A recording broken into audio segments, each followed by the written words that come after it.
All right, after some technical difficulties, still fighting through those, but we're live here from Players Bar and Grill. I'm going to be your host tonight. Parker's behind the scenes working on the camera, trying to make sure you guys can hear us at home. But we're joined with Coach Stanton on the Coach Stanton Show.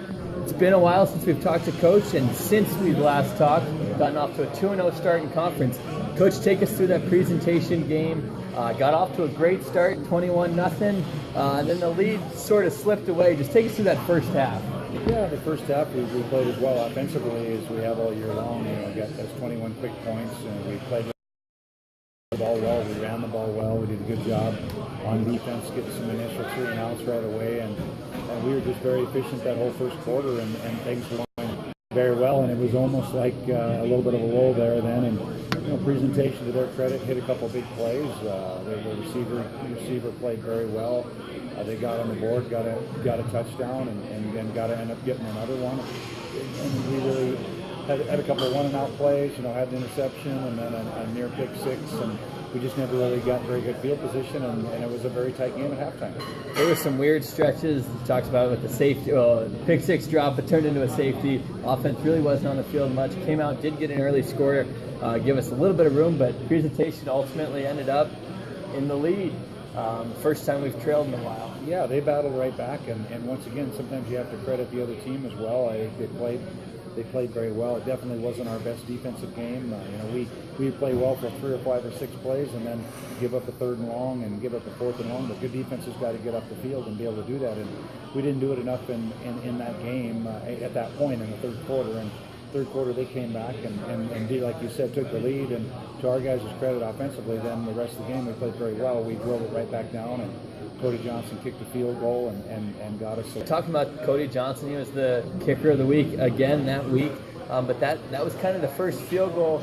Lots of his field goals have been either early in the game or to give the team a 3-possession lead. How kind of nice was it to get him out there in a pressure situation like that and see him knock it right through the uprights? Definitely, we wanted to get him in a situation like that, and I think he's going to be in a lot more down the road on that. And he's got a tremendous leg, and I think you look at one of the differences between last year and this year, is not only the field goal and extra point ability, but his kickoff. He's putting the ball so high in the air and allowing our kick covers to get down and make some plays, and he's just done a tremendous job for us. Then it wasn't the offense that put 2 touchdowns on the board after that. It was Kane.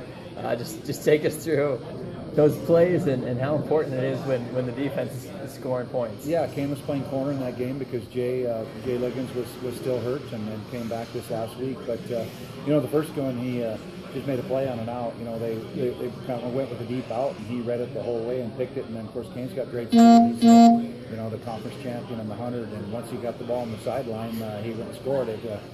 Kind of deja vu from last year when he had 2 pick sixes down that same sideline there. One was against Waldorf, and then the second one he just made a great play. We were playing that backside trips route where he was supposed to come off to the running back if he showed up, and he just did that textbook with the receiver, jumped off.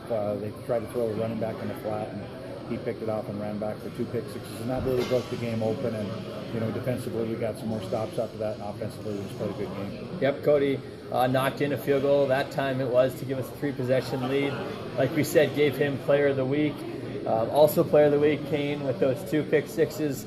But that left us headed into Valley. Talk about the difficult aspect of playing the same team within the same month. Yeah, it's always tough, to play it, especially when we knew we were going to Valley City. It's always a tough place to play, and we talked about it with our guys. We haven't won there since 2010. They play very well at home. They play very well on the road too, but they especially play very well at home.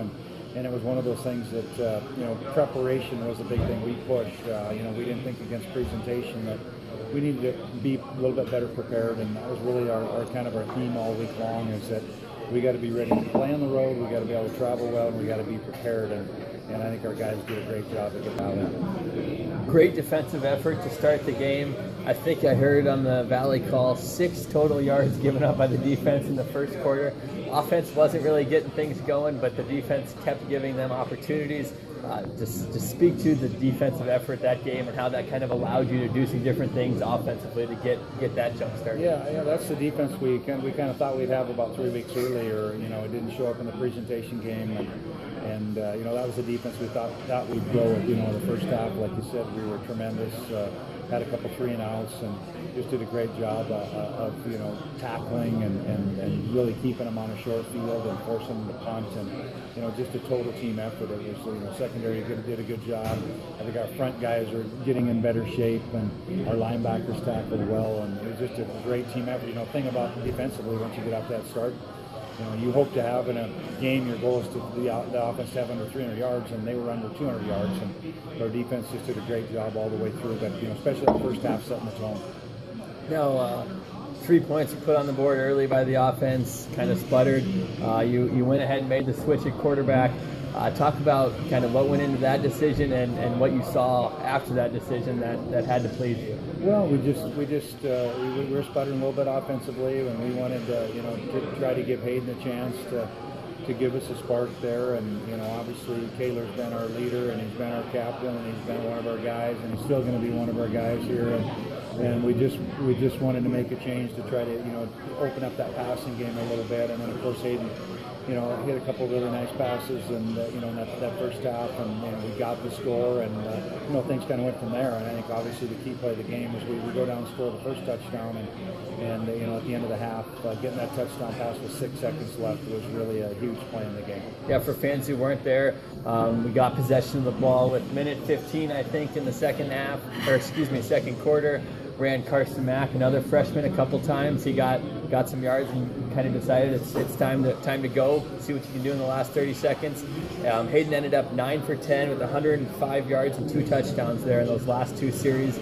But then the second half, more of the same from the defense. At the same time, the offense, it was a different freshman who found the end zone a couple times. Yeah, you know, in the second half, you know, once we came out and continued that, and you know, offensively, we hit a couple things that we hadn't run in a while. You know, we hit the long play to Jed. I think you got to credit our offensive line and our tight ends for the way they blocked on that. It was a little different look that we gave them, and kind of our old toss play that Coach Bees used to run, where we cut down the interior lineman and just ran a sweep, but we handed it off, and you know, Jed pretty much went untouched on that play, and you know, really broke some things open in the second half. And you know, we ran the ball very well in the second half, and then once again that defense played extremely well, and really our first guys, you know, played well all the way through. You know, when we pulled our first guys off midway in the third quarter, it was 31-0, and those guys just played a great defensive game. Any final thoughts from the first win in Valley since 2010? Well, I think just a total team effort. You know, I think those are the type of things you want to do.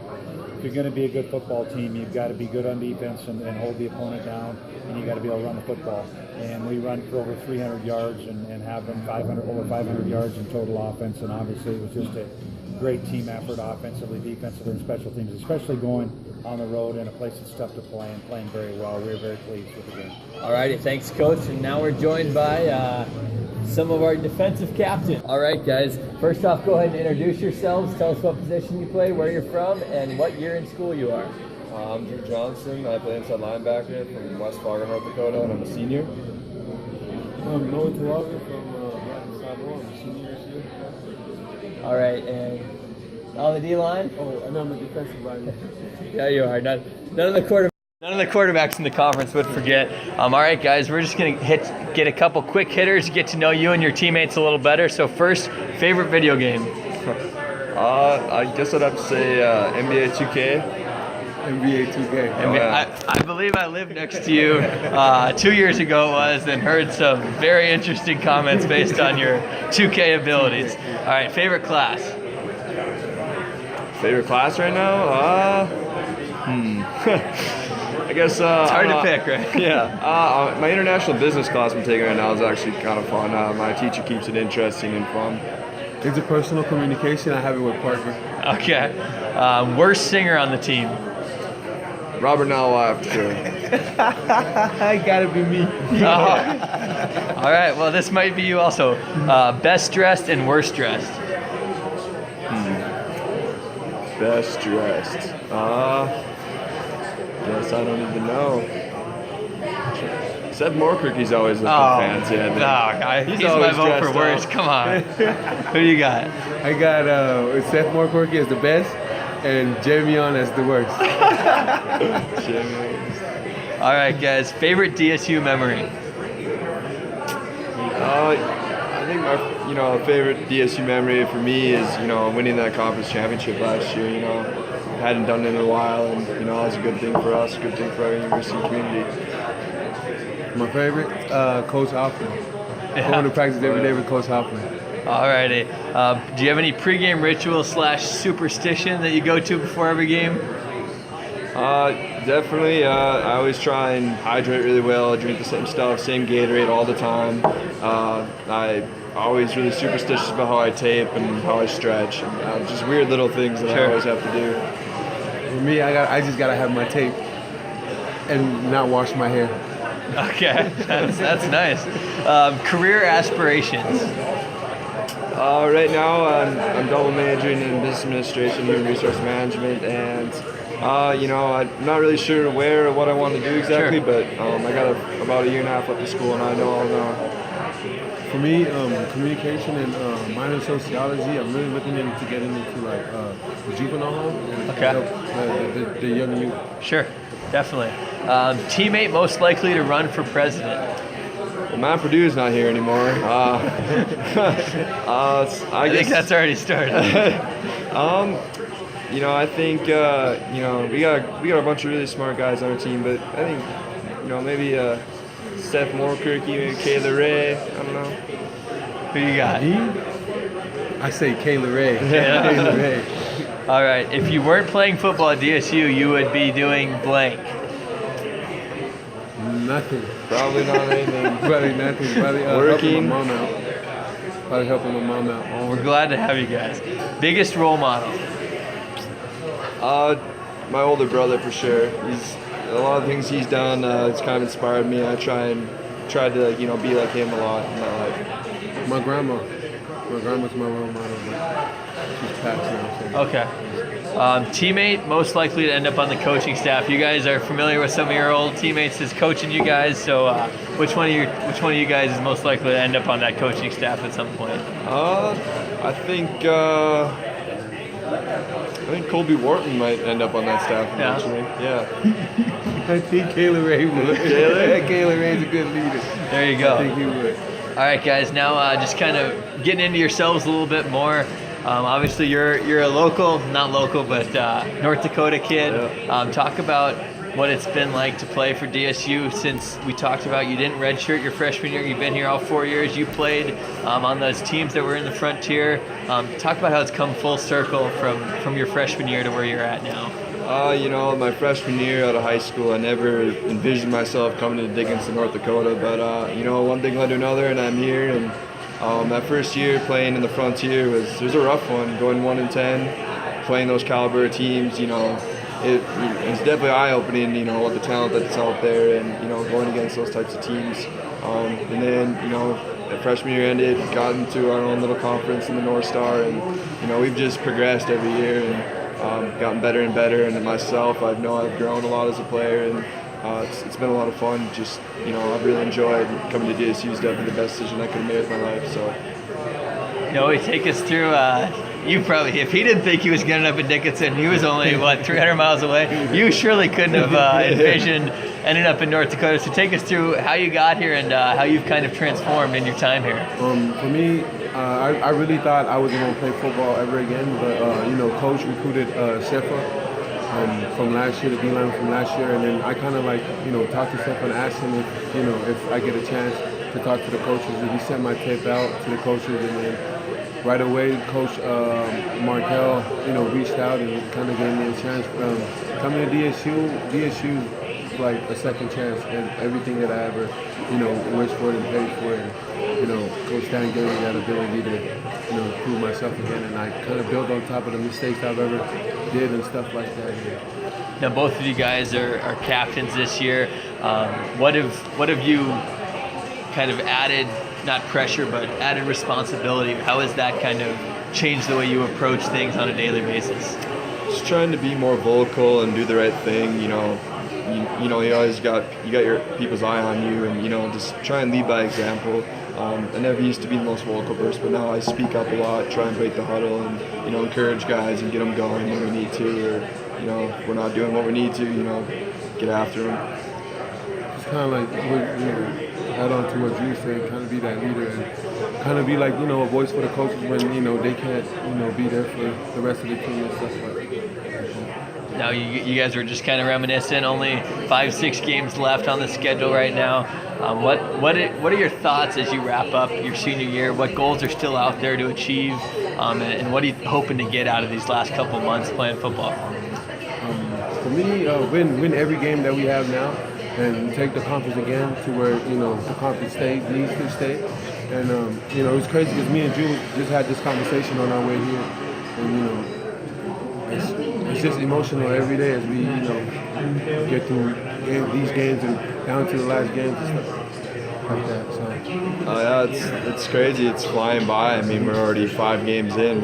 After this game, we're over the halfway point. Our goal is, 1 week at a time, win the game for that week, concentrate on that. We just got to prepare well, and obviously our goal is to win that conference championship. But 1 week at a time, and we have a good team, and we know that we can do some things. But as long as we keep working and all that stirs us up, I think we're going to be a very successful team. All right, last question before we head out. Anyone you'd like to thank for getting you to this point? How, as like you said, you talked about reflecting a lot. So anyone special you want to thank for helping you get to this point where you're wrapping up senior year?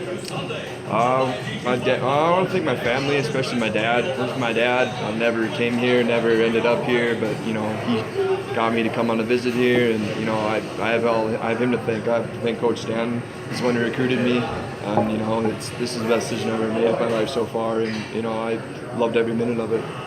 Me, first and foremost, God. I appreciate God so much, for answering prayers. My family and the coaches, Coach Stanton, for always believing in me, and never gave up on me. Coach Hoffman, the whole coaching staff and the community of Dickinson, they really supported, made it really the journey easy for me. All right, guys, thank you for joining us. Thank you, Nate. Finish things out on a positive note, and we'll be watching along the way. All right, Coach, as we transition now into a look at what's to come, like we talked about 2-0 in the North Star Conference, but now it's that the longest trip on the schedule right now, all the way down to Waldorf. Take us through what kind of challenges Waldorf is going to present. Not the greatest record, but notice they did take the number 13 team in the country, lost to them by 10 points, so obviously they can put a good test up. Yeah, they're definitely capable of playing well, and like you said, they played the Dakota State game was 13-13 in the third quarter.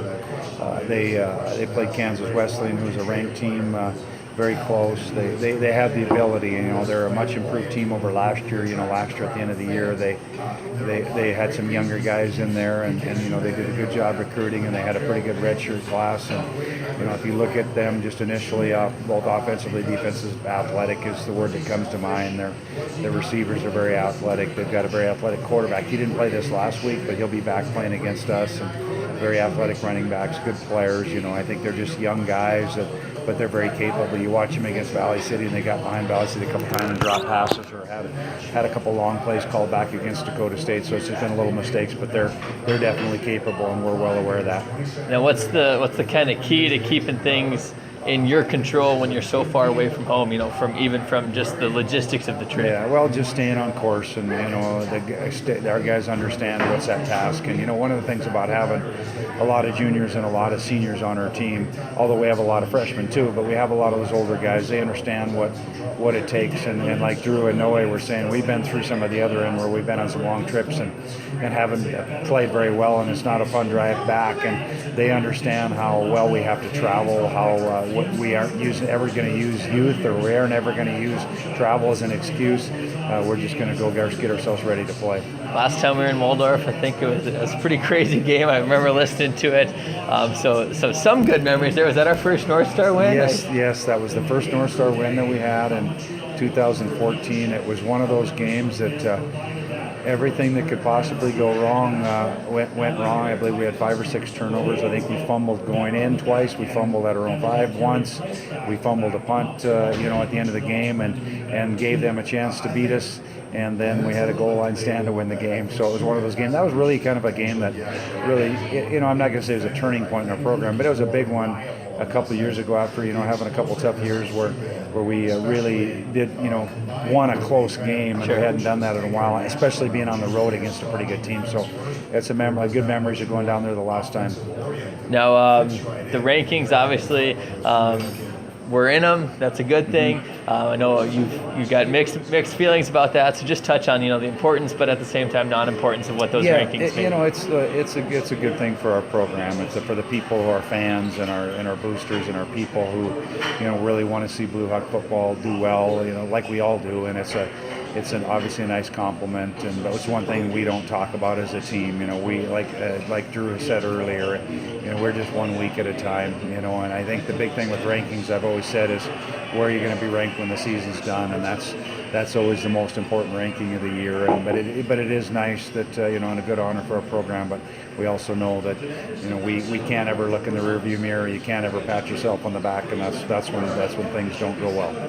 No, we've been fortunate enough to have Players of the Week kind of across the board throughout, but obviously there's certain players, certain position groups that aren't going to get the sort of recognition that come along with a Player of the Week type of thing. So, are there any groups of players, positions that you kind of want to give a shout out to that don't necessarily get the same rep as the other ones? Well, I think a lot of the special teams guys, the guys that come in there, I look at some of our secondary guys. I'm just, not that I got coached a position, but guys like Lewis Dobitz and Trent Rohr from Kildare, and Dylan Reiner and both Vandebushes, who Matt has actually played a lot this year. Those guys make a lot of plays and do a lot of things. I think another area I look at our receivers. We've got a deep group of receivers that have been really unselfish. You have Austin and Dalton and Jamie on them. Those guys that play, the Dylan Scable and Chase Anderson catches a long pass, and Nick Cotry. We have a very deep receiving core. So that's a group that we're really happy with, and they're really unselfish. And then get Seth Evanook back was a big boost, and he's a big playmaker. So we really like our depth there, and we really like that group. I got Seth back. Before we close out here, give us kind of an idea of injuries, where we're at overall. We are in pretty good shape there. Nick Ortiz played his first game, and he's really going to be a big guy for us. It's just right now his hamstring's not fully recovered, but it's partly recovered. So we're he's almost to where he's full. We were very happy that Jay Liggins was able to get through a game, and we're a totally different defense and totally different secondary with Jay in there, and he was able to go. Derek Vandebush was hurt towards the end of the game there. He didn't practice tonight, but we think he's probably going to be ready to go by this weekend. And for the most part, we're in pretty good shape there. All righty, Coach. Successful start, up to 4-1 now, 2-0 in the conference. Thanks for joining us this week. Thank you for having me.